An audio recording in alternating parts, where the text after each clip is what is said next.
I'd like to thank you for allowing me into your homes for this 35th edition of Season 2 of Esoteric Science Roundtable.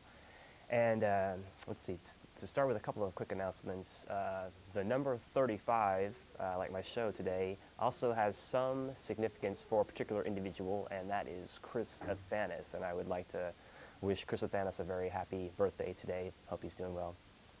And also another thing I'd like to mention is Mike Hansen, who is running for county constable for Precinct 4.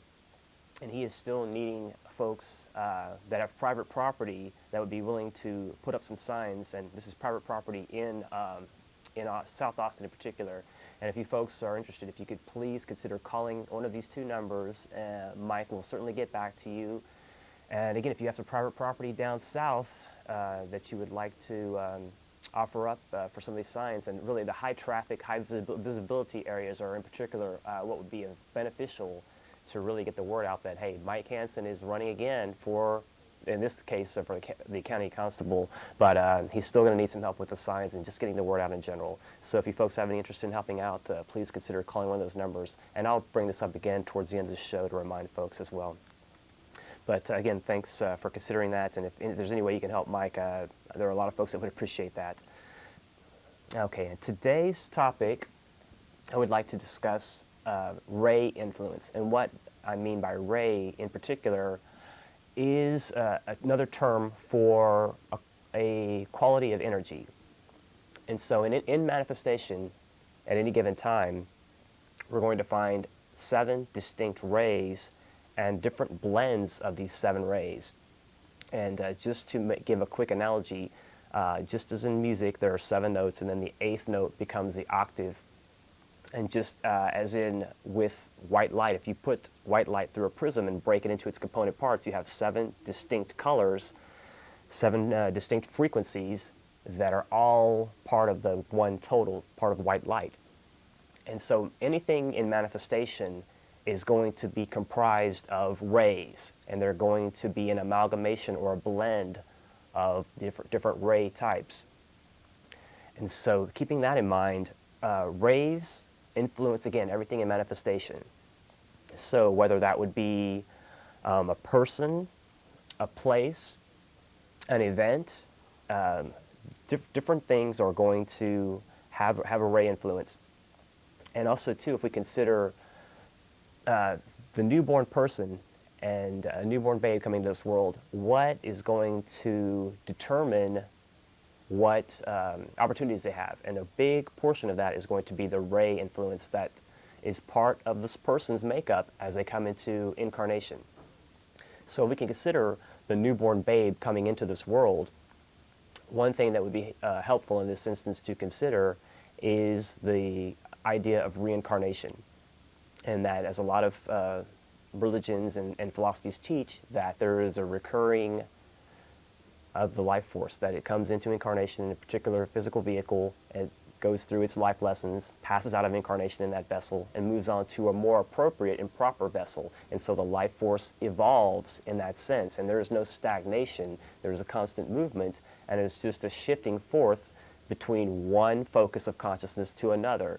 And so between life, death, as we alternate between these conditions, there is no discontinuing, there is no end to consciousness. It merely shifts form from one form to the next, alternating over and over again between activity on the physical plane and then inactivity or rest on the higher planes.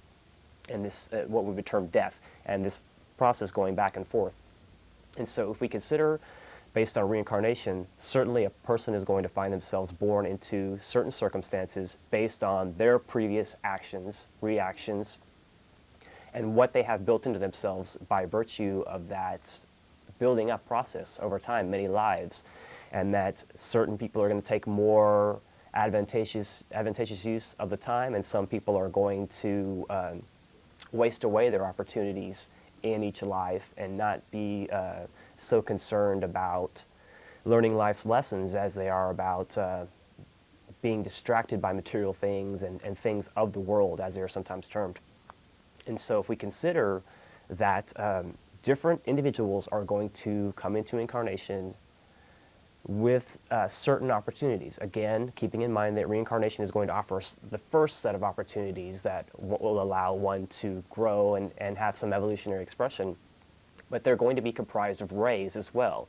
And so if we look at a person coming into the world, they are going to be comprised of, in particular, 5 different ray qualities that all blend and merge into a human being. And so that being the case, the 5 rays that come together and blend to make the person what they are, they affect different aspects of the man, or of a person, I should say. And it's kind of like if we think of blending colors. You know, yellow and blue makes green, that sort of thing. And so these blending of ray qualities within a person are going to, again, meld and merge and provide for a combination of energies so that that life expression can continue to evolve. And so that being the case, if we consider the 5 aspects or rays of a personality, the first one would be the ray of the soul. And we have the distinct soul ray. We have a distinct personality ray. And those are the 2 complementary rays, in particular in incarnation of a person or a nation, for instance, that they are going to be, in particular, a blend of the soul ray and the personality ray. And those 2 rays are going to be inherent in a person. They're going to be part of this person. But as to what ray in a person's life is accentuated or being emphasized at any time is going to depend. Now, certainly, some are familiar with the fact that we have centers, the so-called chakra centers in our body, and there are 7 main chakra centers, just in the same sense that there are 7 rays.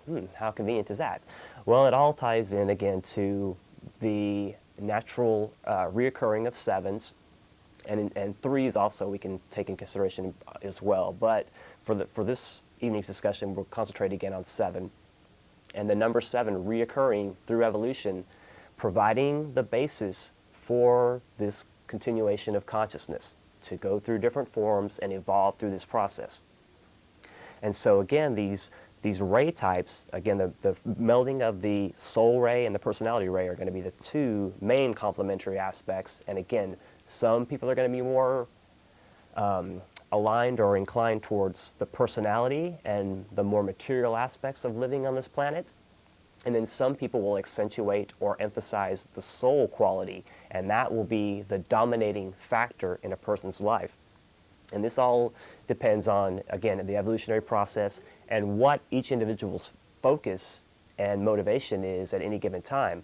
Now, even during a person's life, from the various stages, and even the stages of growth, we can break down into cycles of 7. At age 7, the soul, at that time, the soul is definitely permanently attached to the young person. Then by age 14, we find puberty. By age 21, the young adult. 28, 35. All of these recurring cycles of 7, as far as the age as well of an individual, are going to allow for these rays to be, again, emphasized. The rays are going to all be part of us. It's just a matter of which rays are emphasized at any given time in a man's life. And these things do tend to change. And certainly crisis and cultural issues and things of that nature are going to provide the sounding board or a place of conflict in a person's life that will allow them to transition from one dominating energy type or ray type to another dominating ray type. And so we can see this transition taking place, that certain things may spark which ray in an individual is being emphasized. And so again, during a person's life, many rays, the different rays are going to be influenced and accentuated differently depending on the person's makeup and life circumstances, how that person deals with life circumstances, and how that person brings into themselves the outside influences that will allow one to grow and to explore and learn through one's environment. And so that blending takes place, and that the shifting from ray to ray also, that refocusing also takes place during a person's life. So recapping, the soul ray, the personality ray, there is a ray of mind, and there's also the astral or emotional ray of a person, and then the fifth ray would be the ray of the physical body. And so as more information is known publicly about the rays, then they will be considered more so in terms of the educational process, in terms of administering medical help, in terms of leadership capacities and things of that nature. A more scientific delving into these ray qualities and capacities will be considered for us to know who will be best suited for certain positions and what have you. And even the idea of vocation will tie in more so in the future when it is very clear and it's abundantly clear what the ray types in an individual are and what the dominating ray type would be in an individual. And so emphasis will be placed in a different person's life on their own interest. And the rays are going to combine to make a person interested perhaps in one area of endeavor over another. Our choice and things of that nature are tied into this blending of rays that make us what we are as well. And so again, keeping in mind that this blending of rays makes us essentially what we are and influences us. If certain people are born with a particular ray, whether that be the personality or the soul, they would be more inclined towards a particular vocation. And that being the case, the first ray, so-called, is the ray of will or power. And the first ray would be influencing governmental and the leadership roles. So a first ray person is very focused in the will aspect, and they're usually very motivated, very oriented, and they are going to be the ones that are going to achieve much in many instances because they can be so focused, because built into them is the so-called first ray that is very much emphasized and in abundance. And so a first ray person, again, would be very focused and motivated, and they might lean towards some sort of governmental job or some kind of career in politics or something of that nature, or being a leader of men, being the head of a CEO, being the CEO rather of a corporation, or maybe the coach on a football team, things of these nature where somebody has to be the decision maker. They have to be, again, the forceful, willful direction of a program, whether that be a football program or a political paradigm or what have you. Those individuals that gravitate towards the leadership roles are in many cases, or I would say in every case, dominated by the so-called first ray. And moving along to the second ray, that is love, wisdom, that generally dominates teaching and somewhat the religion, the religious fields, and education to a certain degree as well. And so ray 2, the second ray of love and wisdom, complement the first ray of will or power. And then the third ray would be active intelligence. And that's the third ray would be, again, education.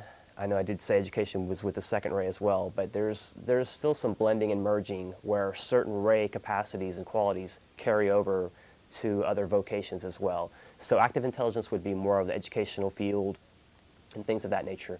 And just the fact that mankind is interested in information, exchange of information, that ray influence affects us and causes us to move towards, to be compelled towards the exchange of information that we find so common and prevalent in today's society.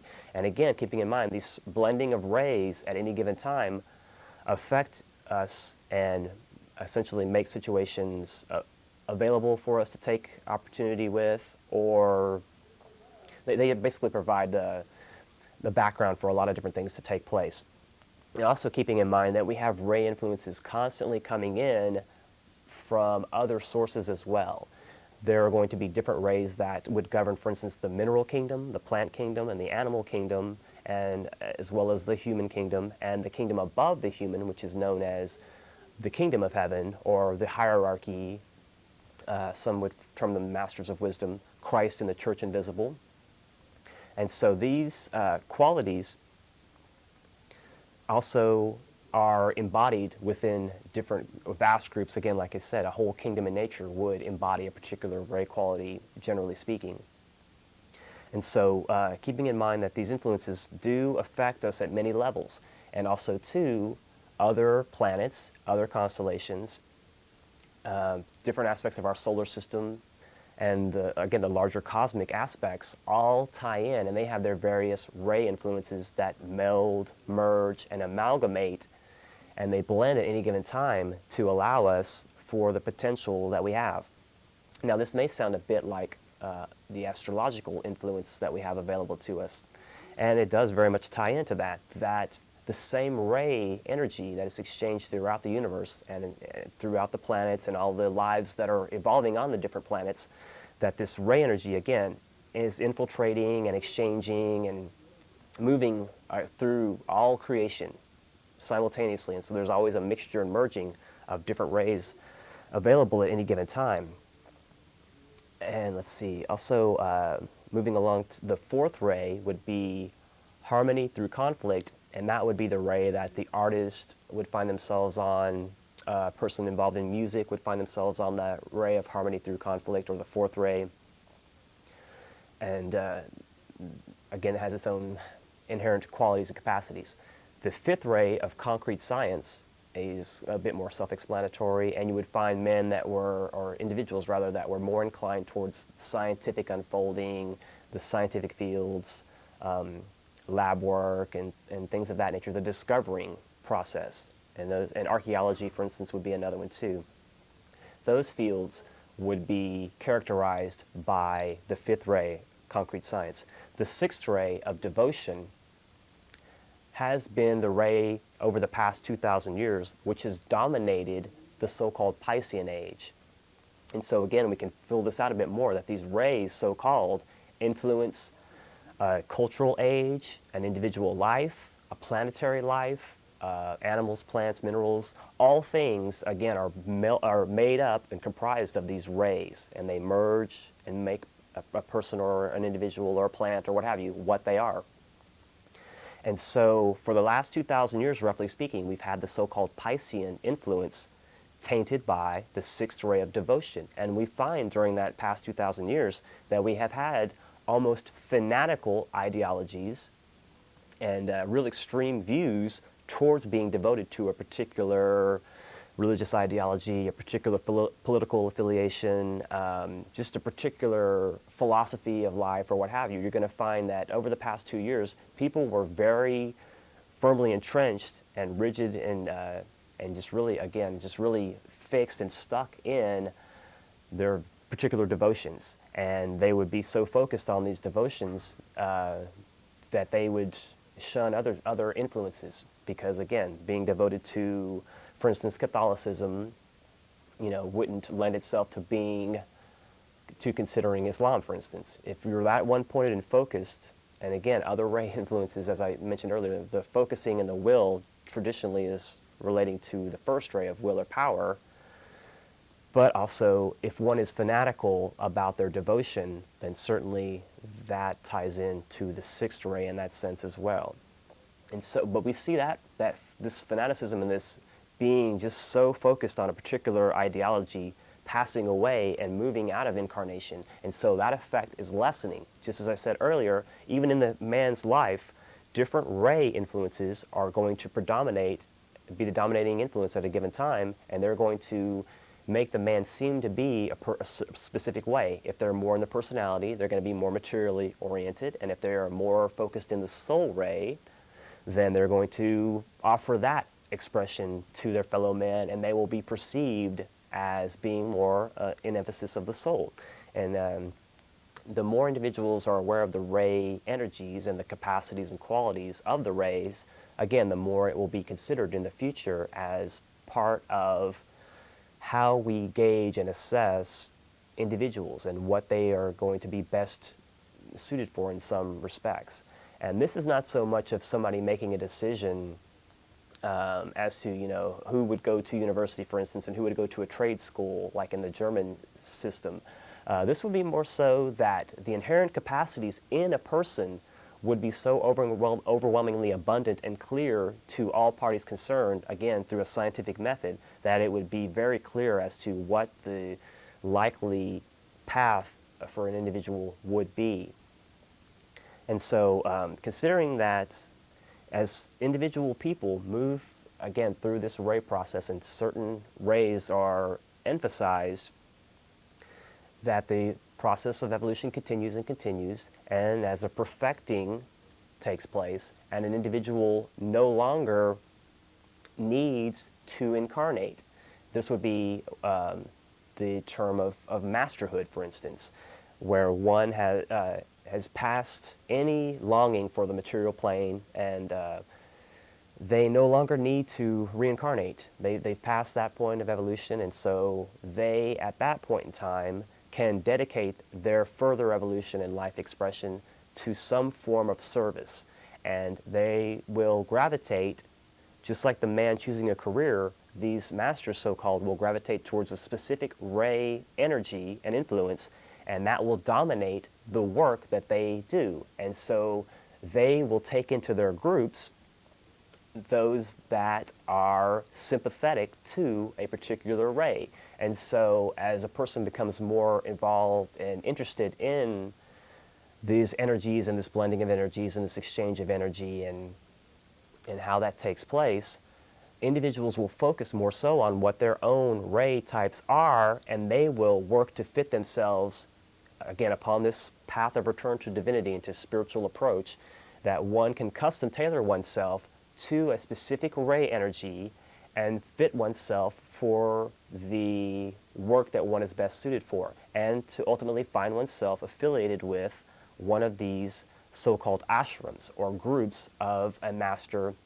and to be in conjunction and affiliation and working cooperation with that ashram and the various disciples, initiates, and aspirants that are affiliated with these particular groups. And so we see that merging out, and that working and that behind the scenes process is the beneficial aspect of what is termed magic, and that these individuals work behind the scenes to guide and watch over the race, but not to infringe or interfere, but simply to watch and guide. And they may offer a little hint or perhaps a little nudge, a little indicator from time to time, but it's always important that the individual take that hint for what it is and use it according to his own will, that there is no imposition, no infringement upon individual free will by this group, so-called.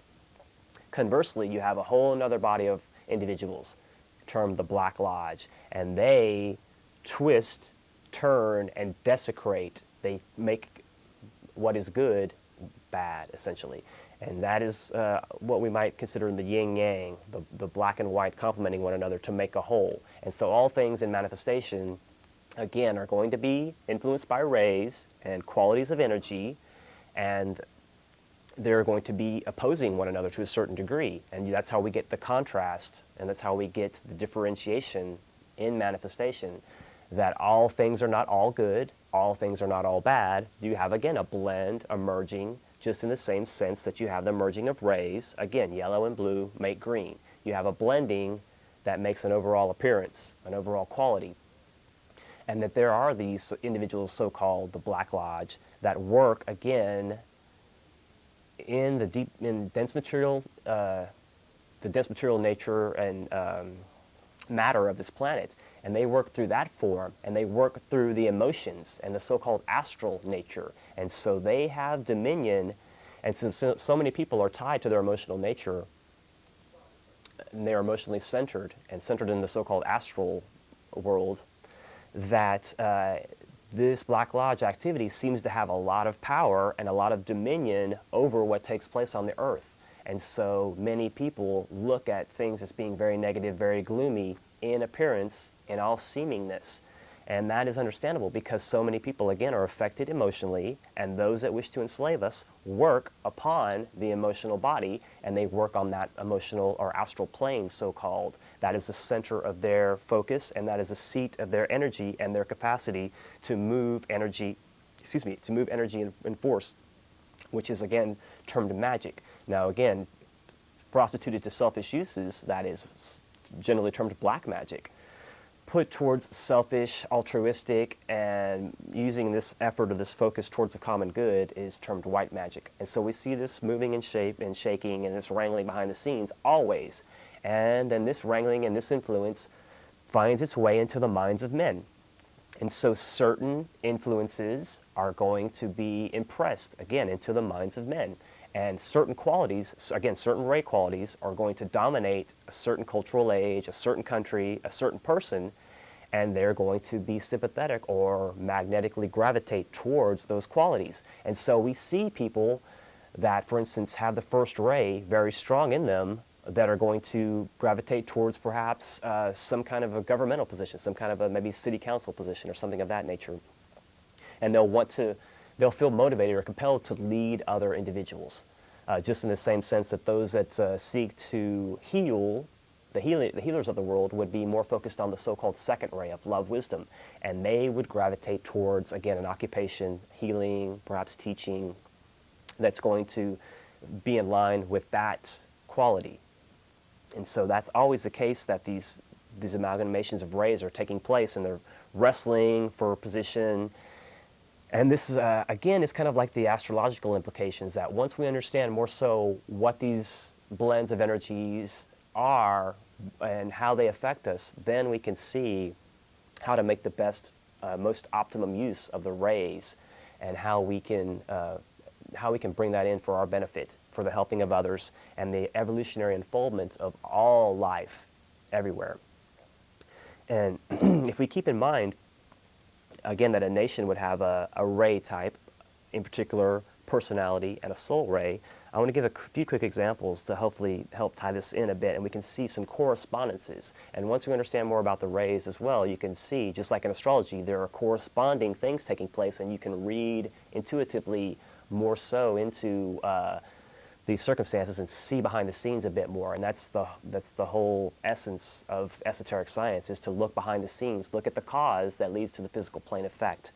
And considering, for instance, that the United States, the personality ray is the sixth ray of devotion.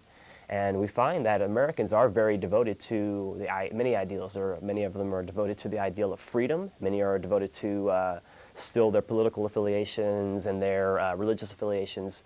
And we see a great test and a great trial working out in the States for us to find common acceptance among these many diverse ways of thinking. And so that is part of our chore, part of our work as a country, as a nation, is to work out this devotional quality, which can again be very, very fanatical and very get out of hand, basically, real quick. Russia also has the sixth ray of devotion as a personality ray, and Britain has the personality ray of the first ray. Now, let's consider that for a second, shall we? Britain having the first ray of the personality is the will or power, and many would argue that Britain is still the predominant or dominating influence in the world, and that still their colonization, their colonial approach, and the whole United Kingdom attitude ties in, and that even the crown and the being the seat of power for this world dominion that's concentrated in a small country, that ties in to this first ray will or power focus that Great Britain has, making up their personality. And so we can see the British people feeling compelled as a collective nation to lead and to be the head, if you will, to be the governmental focus. And that ties in quite well. Now, considering the soul ray, the U.S. has the second ray of love, wisdom, and that may not surprise folks. That may seem very appropriate to people. And the more we study the rays, the more we'll understand this. Also, too, Britain has the second ray of love, wisdom as its soul ray, and so we see that correspondence between Britain and the U.S. at the soul level, and that we can come together on those terms and emphasize those qualities if we so choose. Russia is a seventh ray soul nation, and the seventh ray being the ray of ceremonial order. And to get back to what I was saying earlier, I kind of lost my point a bit there. The 2,000 years of the Piscean Age passing out is allowing for an incoming ray, which is the Aquarian ray. And so we'll have 2,000 years, roughly speaking, of an Aquarian influence. That is ruled by the seventh ray of ceremonial order or magic. And we will see the tendency towards group thinking, group amalgamation, cooperation, synthesis. All of these things we'll see coming into being as that influence comes into play, and as the sixth ray of devotion passes out of influence. And so this changing of the guard will take place. There's no clear-cut point where one ends and the next begins. There's always an overlapping, emerging. As one's fading out, the other one's in the process of coming into manifestation and emphasis. And so we see that constantly changing. And that allows, again, for this different change of focus to take place. And all of this is working out collectively on our planet and on the solar level and the cosmic level, for the furthering of the evolutionary process and for the unfolding of life and consciousness through this material plane nature. And so we see this constant refining taking place. Now, there are certain influences that come into play that are outside of our system that find their way into our system. And to give a quick rundown of that, to start, if you want to consider where this ray energy originates before it finds its way and is stepped down to our Earth existence, it finds its origin, as far as we're concerned, for our solar system and the great life that indwells our solar system, just in the same sense that I, Corey, am the person that indwells this physical vehicle. So too is there a consciousness that indwells the solar system and larger, even greater lives that make up the consciousness of these even greater systems. And so that being the case, our solar system is influenced by the seven stars of the Great Bear, or otherwise known as Ursa Major. And then that influence finds its way down and is stepped down from a very potent energy to a less potent and usable energy by the Pleiades, otherwise known as Ursa Minor, and the seven stars, or the seven sisters of the Pleiades, also tie in, and there's a transmission, a stepping down of energy. Now, going back to, again, the seven rays in manifestation, the seven specific qualities also reflect themselves in the seven stars of the Great Bear, and then find their way into this transmission of energy into the seven sisters, or the seven stars that comprise the Pleiades. And so again, the number 7 is very, very important as far as this transmission of energy and this exchange that takes place. Then we find from the Pleiades through the constellation Sirius, then after these three constellations have stepped down this energy and it's transmitted through those great bodies, then there are the so-called 7 rays that make their way into manifestation for our system.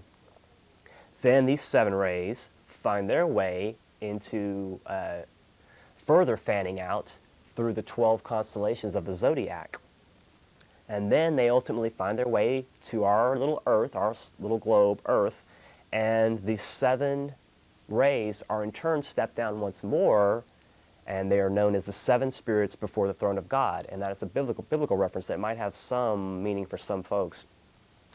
So that being the case, again, 7 stars of the Great Bear, stepping down the energy through the 7 stars of the Pleiades, through the constellation Sirius, then again the 7 rays manifesting, and then finding their expression through the 12 constellations of the zodiac, then the 7 spirits before the throne of God, as these 7 rays, so-called, influence our Earth in particular.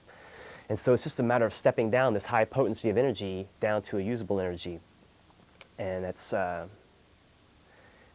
in a state of flux constantly. As we evolve on this planet and certain situations take place, we find that we're able to take advantage more so of this energy.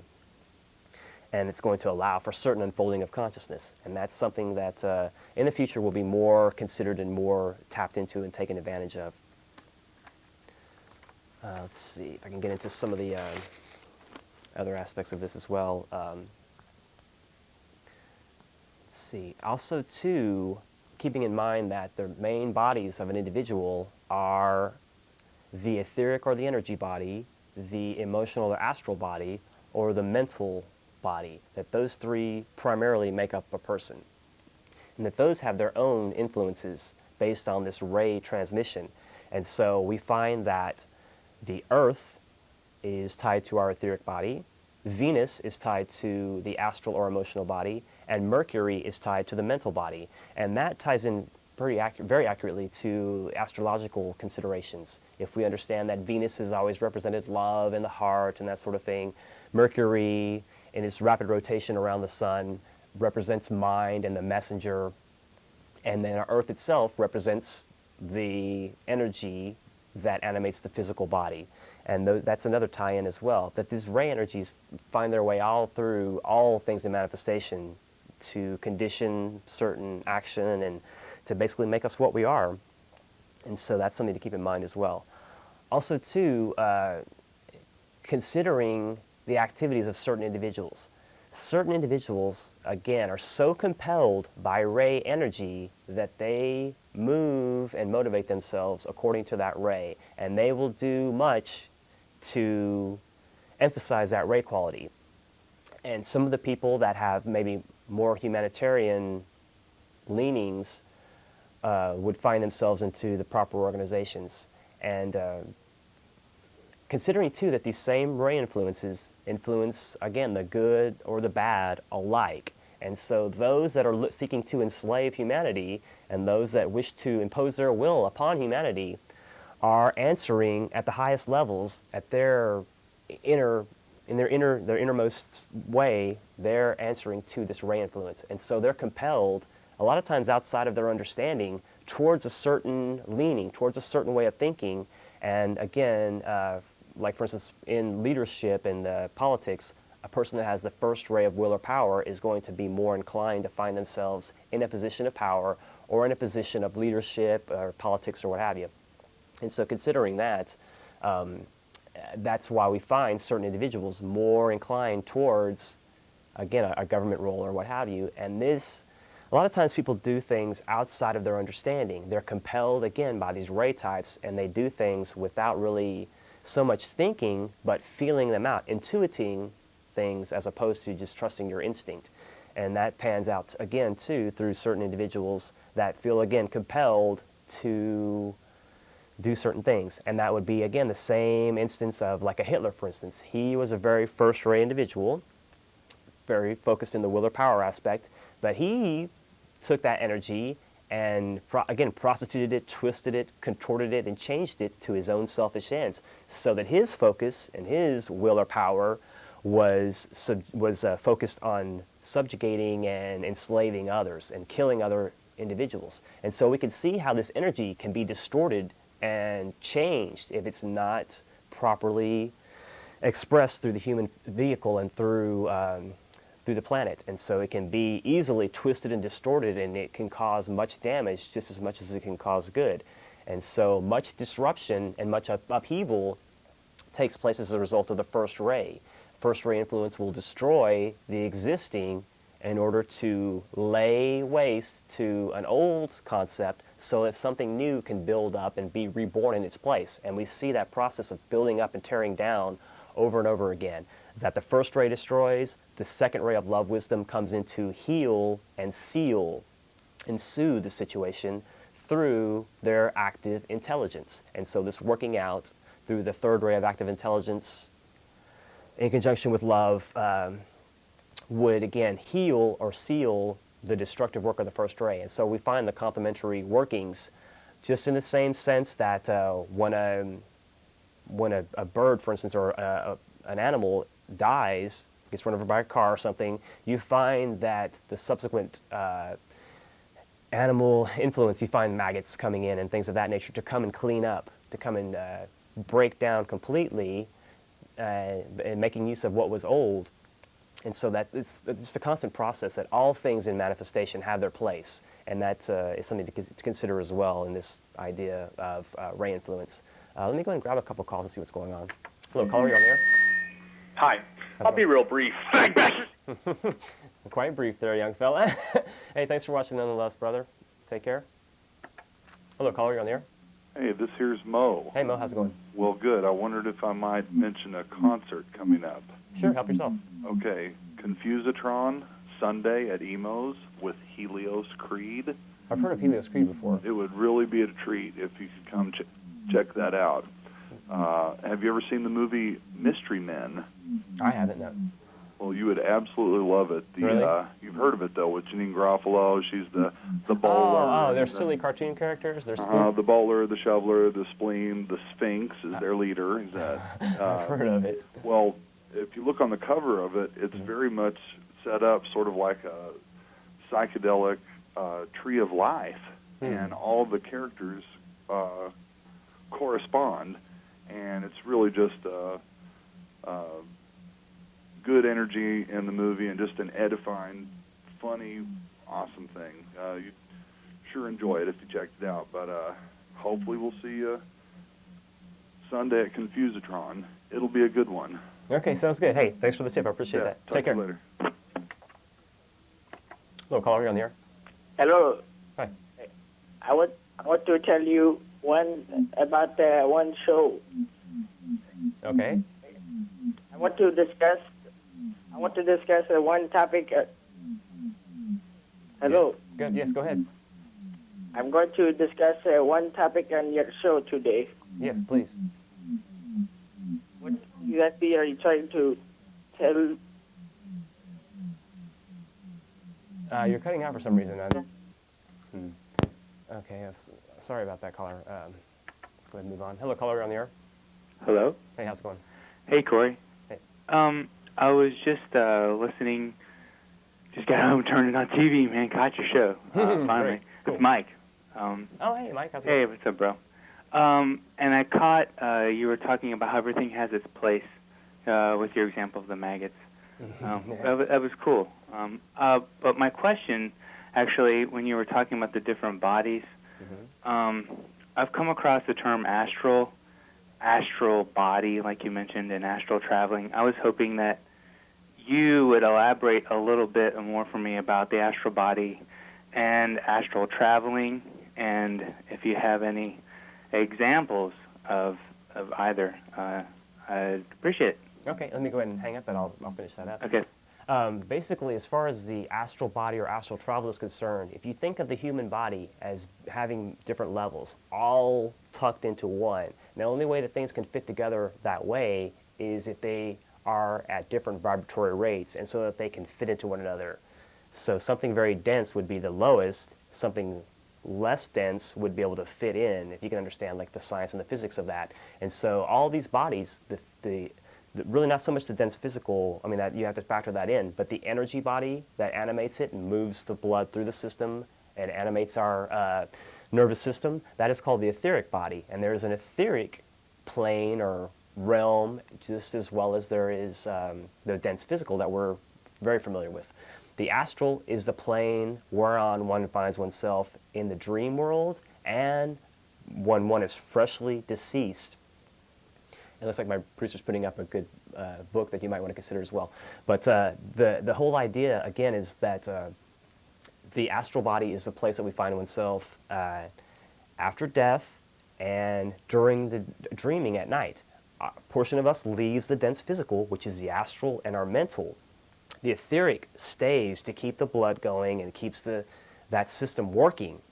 It keeps it working while we're away, if you will, during the night. And so we go and we travel in this astral realm, and this is where our emotions and our desires and our wants find their sway. And this is why if people have devotion towards, let's say, Elvis Presley or something like that, there's an actual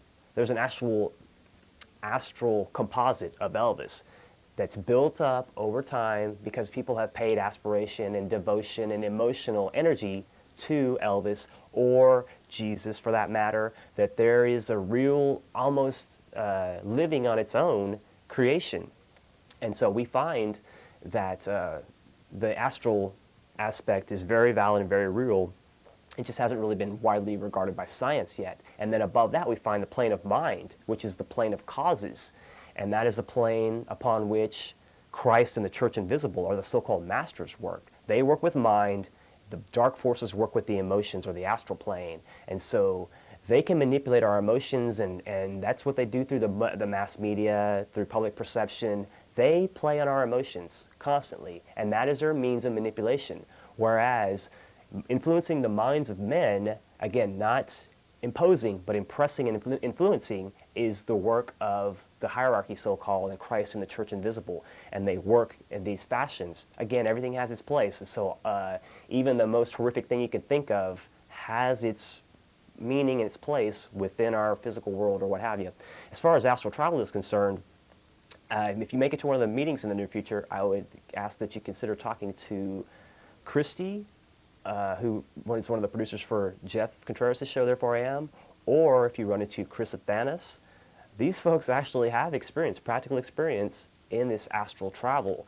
I myself haven't been able to do it. I haven't really focused on it. But these guys, it's for a lot of people, it's almost second nature. And these guys are able to do much as far as this astral travel and remember. They're able to, well, on the astral plane, be cognizant of what they're doing, be able to manipulate their environment, and then bring that remembrance back to the physical plane. And they can remember what entities they've interacted with, and what transpired, what took place. And so it's a very real thing. It's just, whether you choose to believe that these folks are actually doing it or not. If you want some real personal insight, talk to some folks here in Austin. They're able to do it. So that's something that I would ask you to consider. But thanks for your call, brother. Hello, caller, you're on the air. Yeah, this is Russell. Hey, how's it going? Well, I just would prefer, it automatically turns off black people when we hear, black magic and white magic. And I understand it's kind of a reference of, semantical convenience or whatever, but just saying just say maybe evil or good. And I know some people say, well, that's subjective, but they're really not subjective. It's pretty straight up. All right, thank you. Okay, thanks. I appreciate that. Well, I don't know. I think there are varying shades, you know what I mean? Just like I talked about with the rays. Yellow and blue makes green, but you've got the yellow and the blue insides to make that outward seeming of green. So varying shades, very different refined differences, and the grades and variations are almost endless. The combinations are almost endless. So yes, good can be good to a certain person but not to another, and bad can be bad to one person and not the other. But when you get to the divine aspect, to the higher spiritual realms, truth is absolute and one and the same, and is indifferentiated, and stands on its own as ultimate truth. There's certainly, you can consider a man's truth relative. You can consider man's law relative or subjective. But ultimately, when we trace all these impulses and influences back to our highest aspects, truth is one and the same for all individuals. And there is an agreeing at the highest levels among all individuals upon certain things and these great truths that are the foundational laws of the universe. These truths are immutable, are unchangeable, and they stay constant throughout the entire system. And that's something to consider as well. Hello, caller, you're on the air. Hi. I had a question, but I think what that last caller maybe was referring to possibly was that some people might be offended by the terms black and white magic, and maybe there's another way to put it, like maybe positive, negative. I don't know. I'm not really sure, but I think that's what he was talking about.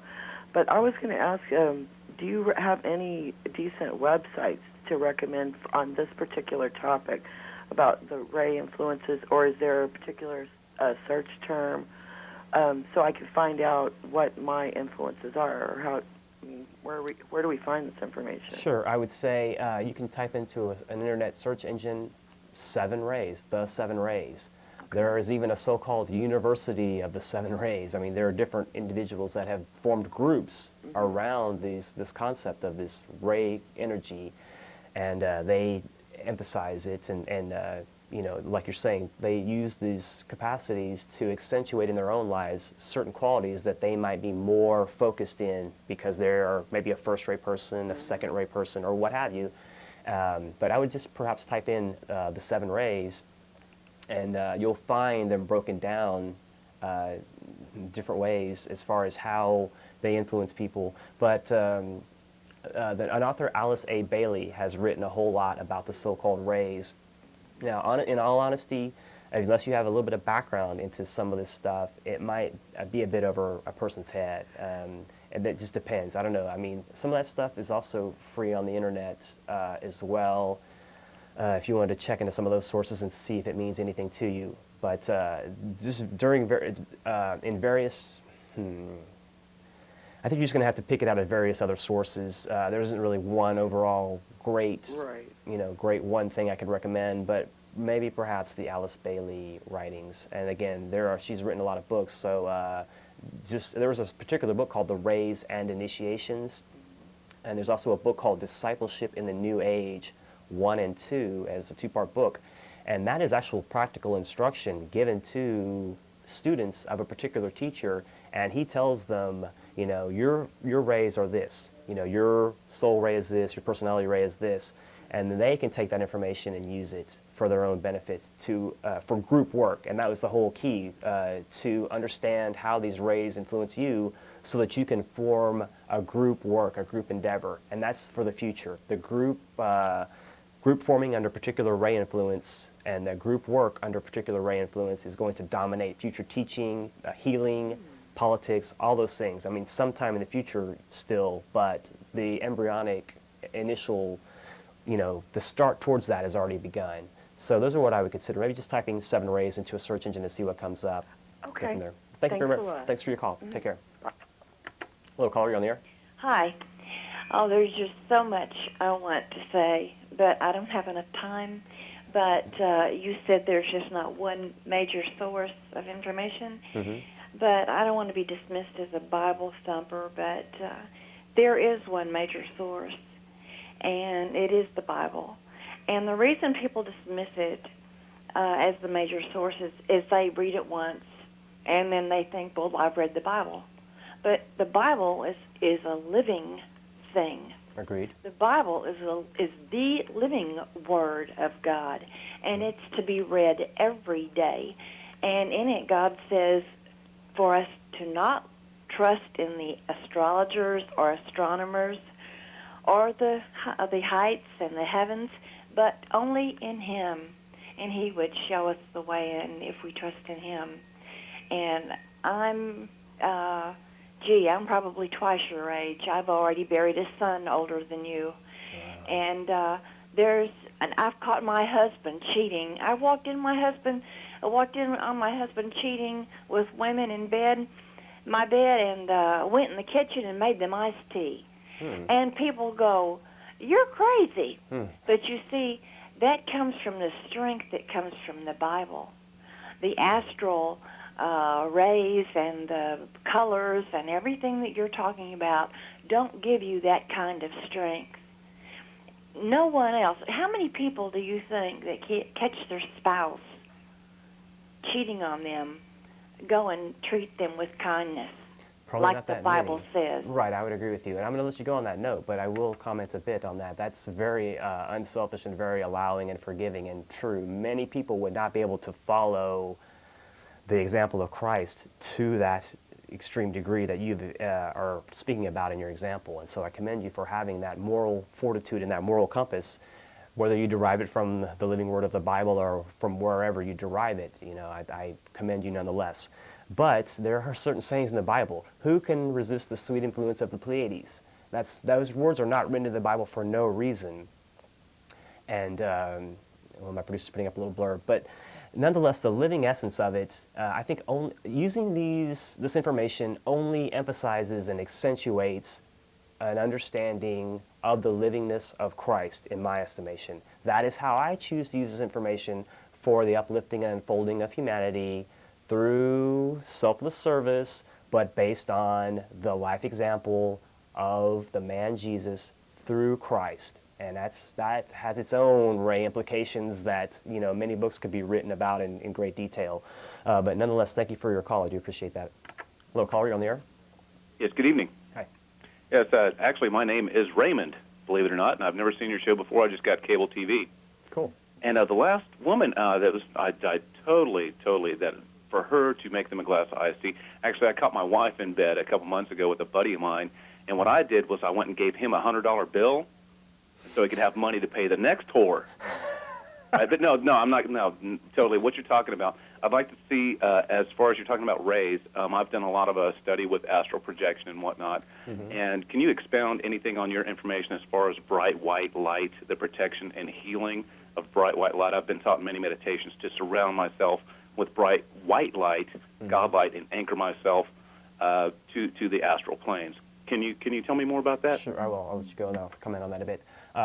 Again, certain frequencies, just like there are, X-rays, gamma rays, there are certain frequencies to different colors.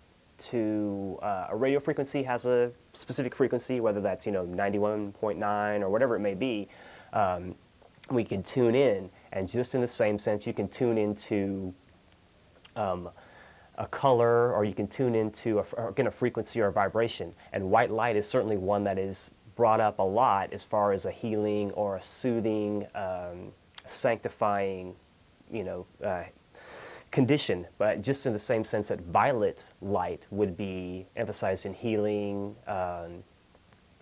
different frequencies are going to invigorate or accentuate the centers in the body and put energy into motion. And so we're affected by our sensing of a certain color, for instance, the application of a certain color, or the concentrating in meditation or contemplation on a certain, again, frequency, vibration, color, quality.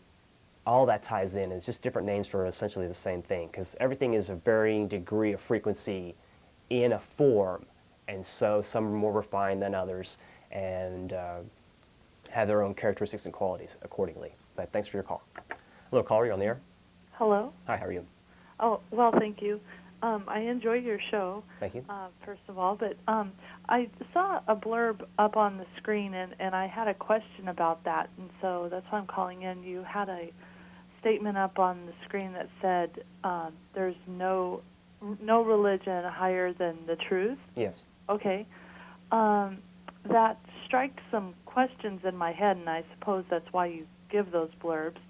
The first is, how do you objectively come up with the definition of truth, or how do you arrive at your definition of the truth? Okay, I'm going to let you go because I have very little time, but I'm just going to get to that one basic thing that you've asked.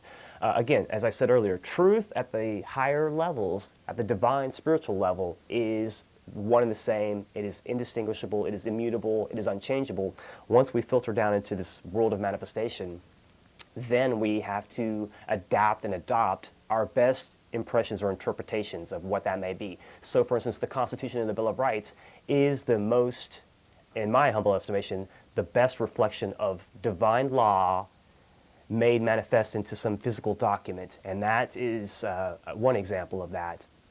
But again, truth at the highest levels, all would agree. If we could get past our physical bodies to our higher aspects and all look out collectively, there would be agreement on certain key components, certain truths, certain archetypes that are the founding of our creation. And they, again, are unchangeable, and so we can't overlook them. And so truth at a certain level is truth to all beings, all in the whole universe for that matter. And it's just for us to unfold our consciousness to understand that. Let me go ahead and get out of here pretty quick. I'd like to thank everybody for taking the time to view. Thanks, Austin. Have a nice evening.